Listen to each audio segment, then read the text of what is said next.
Okay.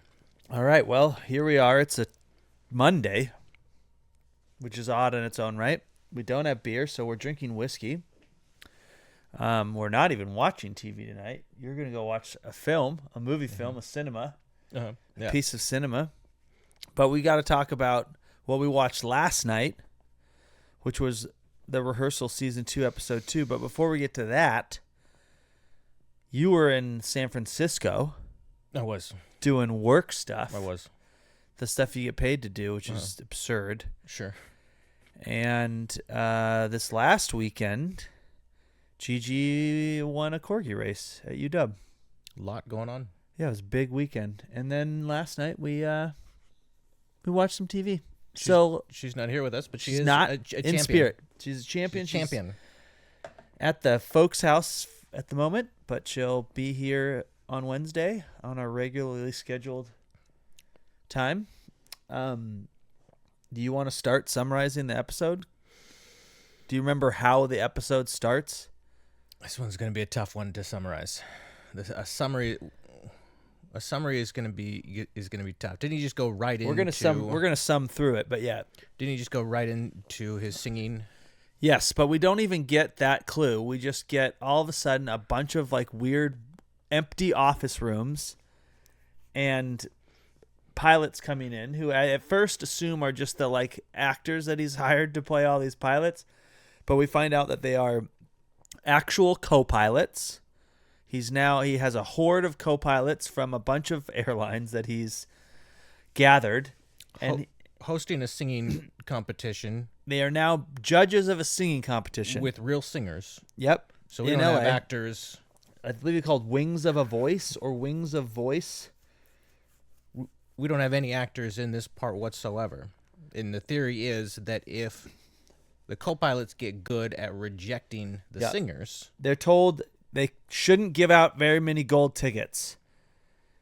Then they will be good at having tough conversations in the plane. So he's trying to crack. He's trying to crack the code of how a co-pilot could talk to the pilot in a way that doesn't upset the pilot so much that their life and career is ruined. Now, how does he arrive at this idea? It's a novel idea to try and solve, to crack this particular nut. Well, it's because he was apparently a producer on Canadian Idol, which Canadian I had Idol. No idea And there's some at amazing all. photos of him never smiling.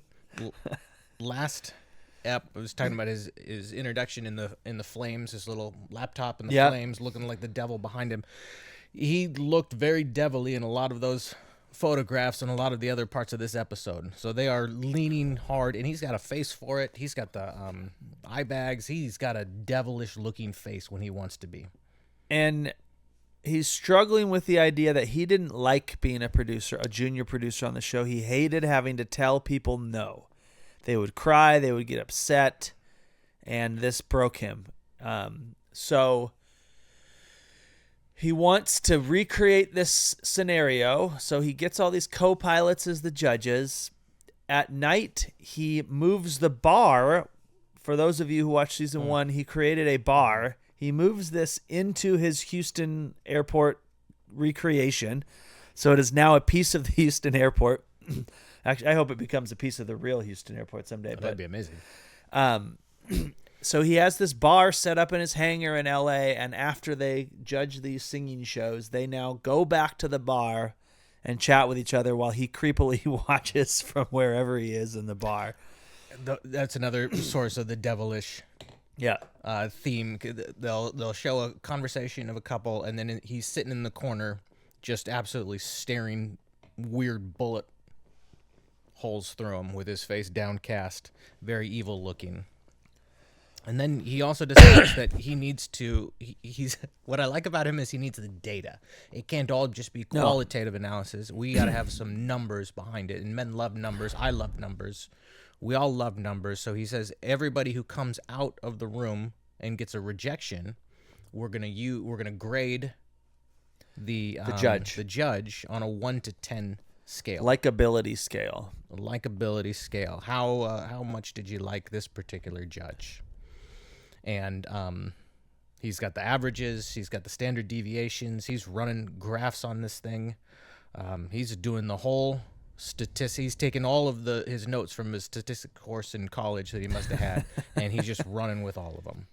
And he finds that one particular co-pilot, a female co-pilot, a lady, is getting high scores, even though she is basically telling everyone they're not going to make it. She gets high scores from the participants.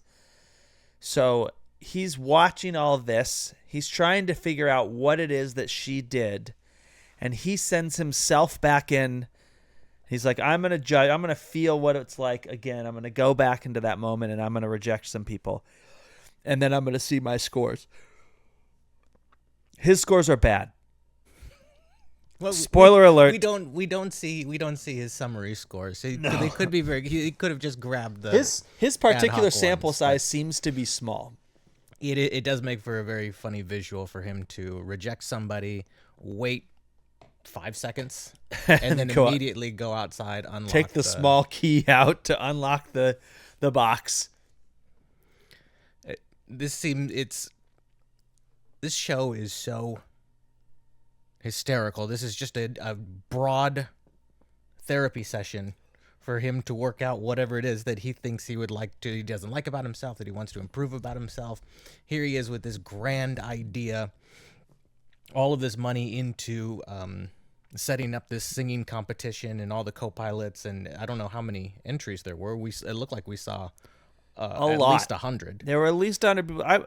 My guess is several thousand people went through.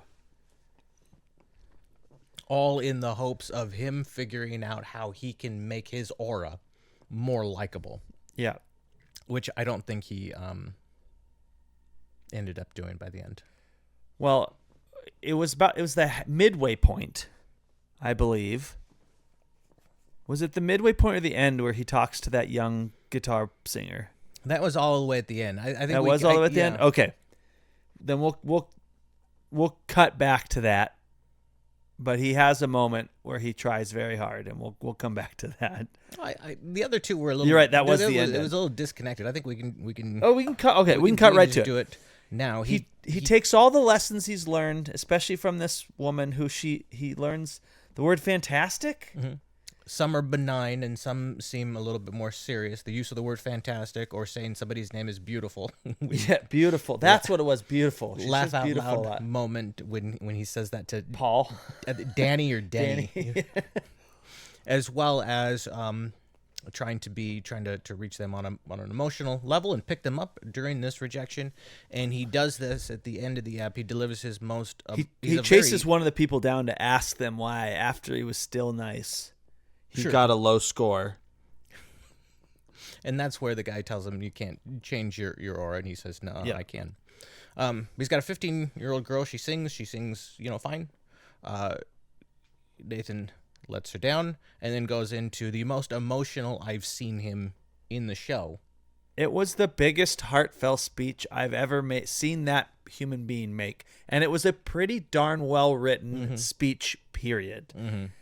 And he goes out to check the score. And this is not just like a 2-second letdown. This is like she performs for 2 minutes and then he gives her a pep talk for like 10 minutes about how she's going to make it, but it's not what they're looking for now. Yeah, the nuts of it are you're getting up, you're trying, and I know I can tell that you keep trying and you're going to make something of your life. It was a moving speech he gave. I was moved. Yep. And then he goes outside and he pulls out his little key and he opens the box and the score is a 6.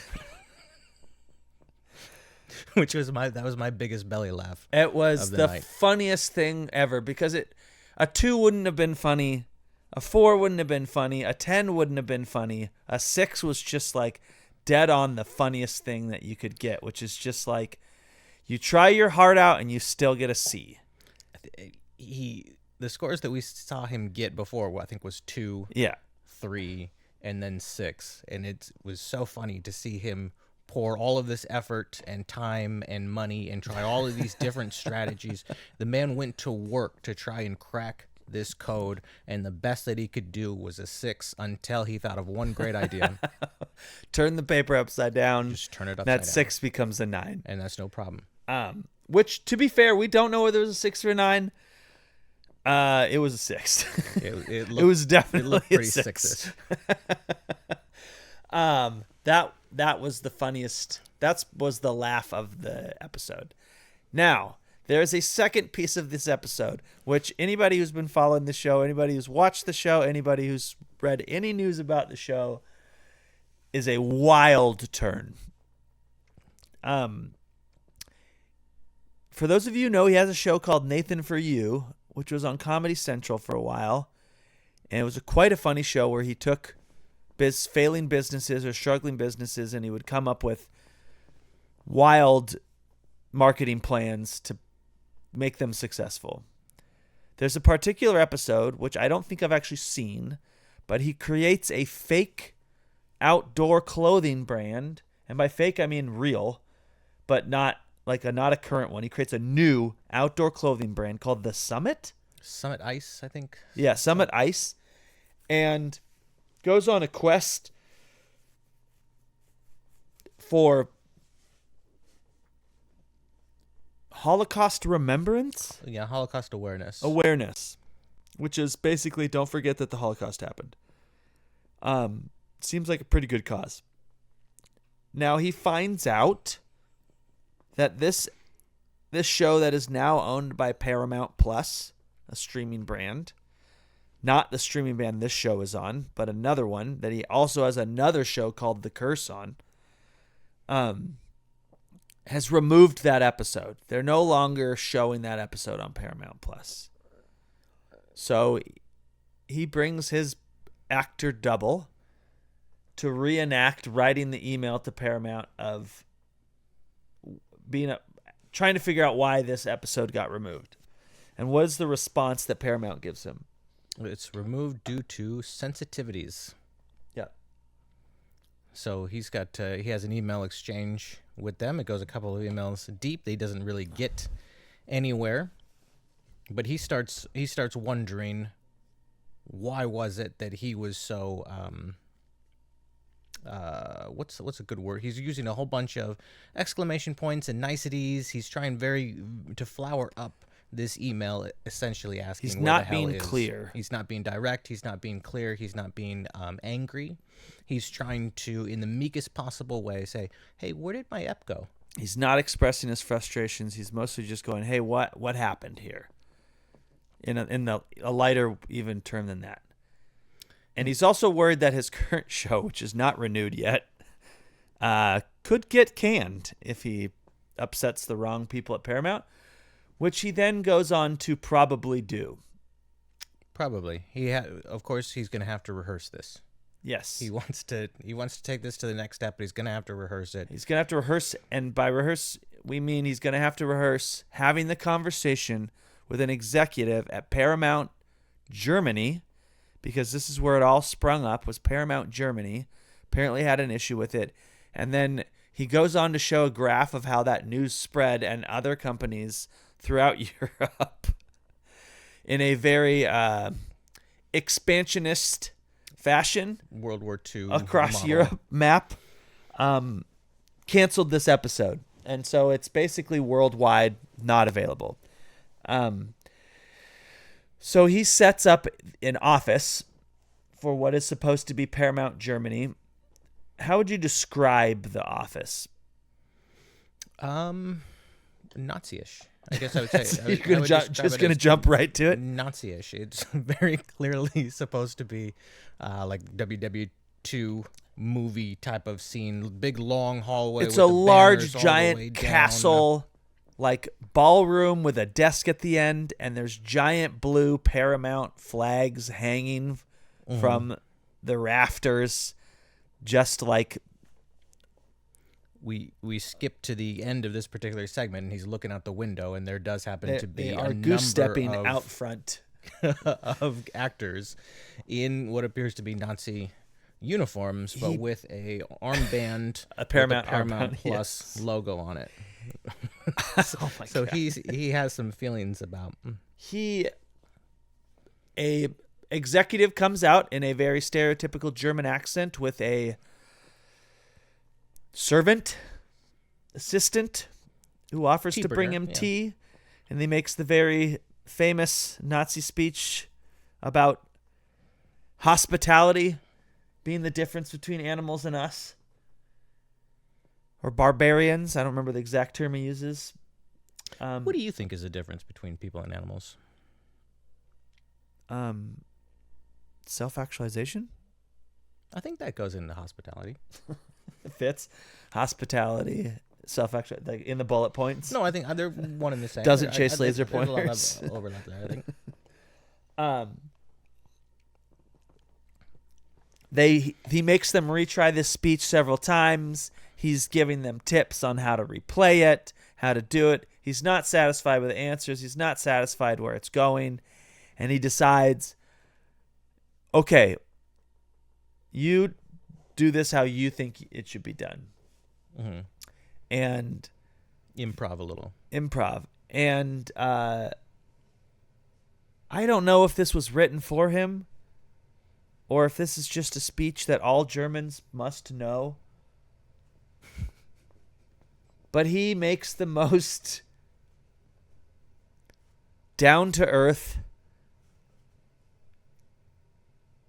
well-meaning speech to our boy Nathan about, I don't think what you're actually looking for is to rehearse this situation or understand Paramount's point of view or understand why your episode was taken down. I think you're here to get revenge. And I think that you've already cast us as Nazis. And it's a great speech. I don't know. It was a wonderful meta moment. Yeah, it was. And I don't even know if Nathan grew from it. I want to assume he did, but he kind of just sat there and listened to it.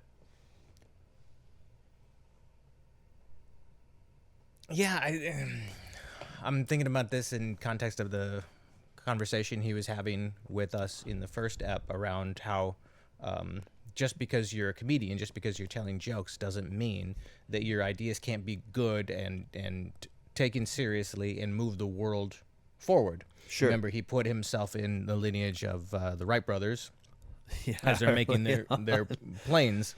And now here he is, the forefront of airline safety, having another one of these types of very real conversations, very meta conversations, very text within the text. And is it all on purpose? How much of this does he believe at all? I'm not sure that's necessarily the point of the show. I'm sure it's all written out and we're supposed to be having these types of conversations. That's how he's constructed the thing. But it is a brilliantly done exercise on what is basically a long form therapy session for him, the protagonist. If you are a Paramount exec and you see this scene, the whole entire set of scenes, you're already angry as can be. Do you, by the end, change your opinion?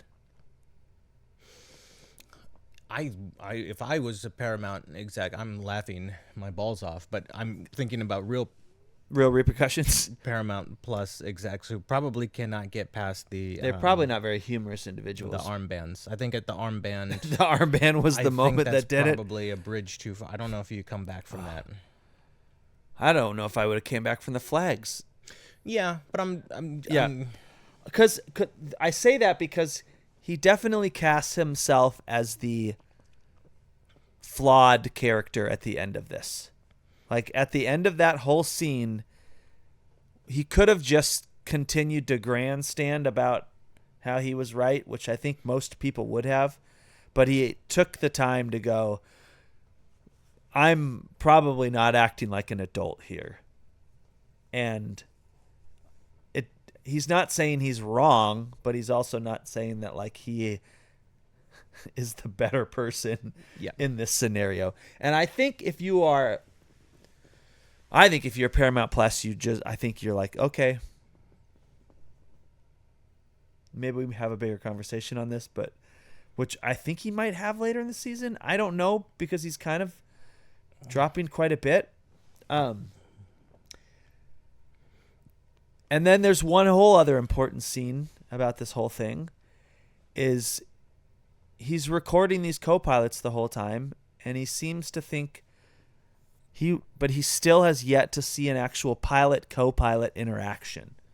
And so he decides to invite a bunch of pilots, actual pilots, into the bar hangs. Mm-hmm. Where the mood changes as soon as they show up. The second they show up, he notices talkative things and open and gregarious and smiley. Yes. So he pulls one particular pilot aside who wonder how seems he very chose gregarious. I this wonder one. how he chose that one.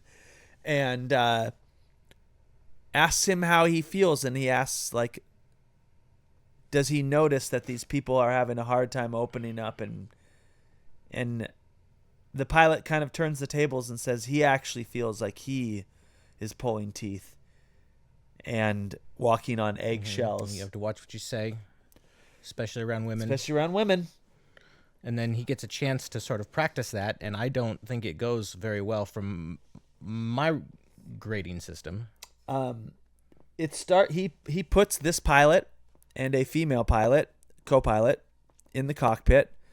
The co-pilot who we've now learned is the best at giving bad news, at least getting the highest scores. And he just wants to observe them on a regular flight. He puts them in there. It starts off quite well. They're just running through the checklist, very professional. They're doing the pilot thing, flipping the switches that they flip, talking on the radios, telling the tower, taking off. And then the second they put that thing on autopilot. Now, I want to give this guy the benefit of doubt and think that this was somewhat edited out. Maybe there was a little conversation before this. But it sure seems like he went right to, are you single? Yeah. And that first question didn't feel aggressive in the like, I want to date you kind of way, but it felt aggressive in the like, why is that the first thing that you're asking me about? And why do I have to only have validation in a relationship? And it seems like this pilot is very interested in relationships. We learned earlier that he's been kicked off of every dating website that he's been on, including Bumble. And a bunch I've never heard of. We learned that he tried to get back on Bumble by using his mom's phone number, but they have an algorithm to recognize photos, and he did not get back on. And he doesn't know why. He's been canceled by all these things. But he's certainly not taking the time to go, what's the common denominator here? It's other than dating online. apps. Oh, yeah. He continues to kind of grill this woman quite a long time about her relationship status, about how she doesn't want to date people, how she doesn't want to have kids. They She is not really in the conversation. No, she is yes-ing, knowing, yeah. and freezing the conversation quite a bit. There are some clear cues here that she just doesn't. Yeah. Her answers are very short. At some point, he asks her how old she is, in a somewhat hidden way because she's talking about retiring. Mm-hmm. At 60. Yeah, how many more years is that? Yeah, and she kind of shuts that conversation down. I'll be curious to hear more about that conversation and how the two of them felt because they didn't really talk about it afterwards. No, that was one where we didn't get like a postmortem and have Nathan sit down and say, what worked, what didn't work, like we did for the singing competition. She didn't get to grade him on the way out. No. He didn't get to grade her. Maybe he will later. I don't know. I'm excited to see where this goes. That episode was batshit. It was hilarious. It's not at all, which I love how he keeps doing this. I have no idea where the show's going to go. The first ep was wild and insane. I don't know if it was necessarily funny. This was laugh out loud. Yeah. The first hilarious. one was funnier as we walked through it again. Yeah. But I think I was such in shock from that first one. I wasn't laughing while we were watching it, but discussing it, I realized how absurd some of it was. And a lot of starting a show off is figuring out how to watch it and get into its rhythms. And that's why I like to watch 2 eps of a show if I'm starting it out. Get a feel for who the characters are, what's the vibe, what are we doing here. Well, we've done that. We've watched 2 eps now. Boy, was that second ep helpful in orienting ourselves once again in the Nathan Fielder universe. Predictions for what's next? Well, unfortunately, I've seen a headline. Oh. So I'll not comment. All right. How about you? I'm guessing we're going to see some more plane crashes. Something with planes actually is correct. I would like to see more of the singing competition, but I feel like it might be. I think we might be done with the singing competition. I think it's. I don't think Wings of a Voice. It's possible we return to it in like episode 6 by the time we're all the way. Okay. Here's my all in. By the end of the season, we will see the girl with the guitar again. I would like that. That'd be nice. Do you think she gets to perform on something, her own song? Because that's what she wanted to do. Remember, that's what she wants to be on a stage singing her own music. She's a singer-songwriter. No, I think that she gets graduated right into pilot. Okay. I like it. All right. Well,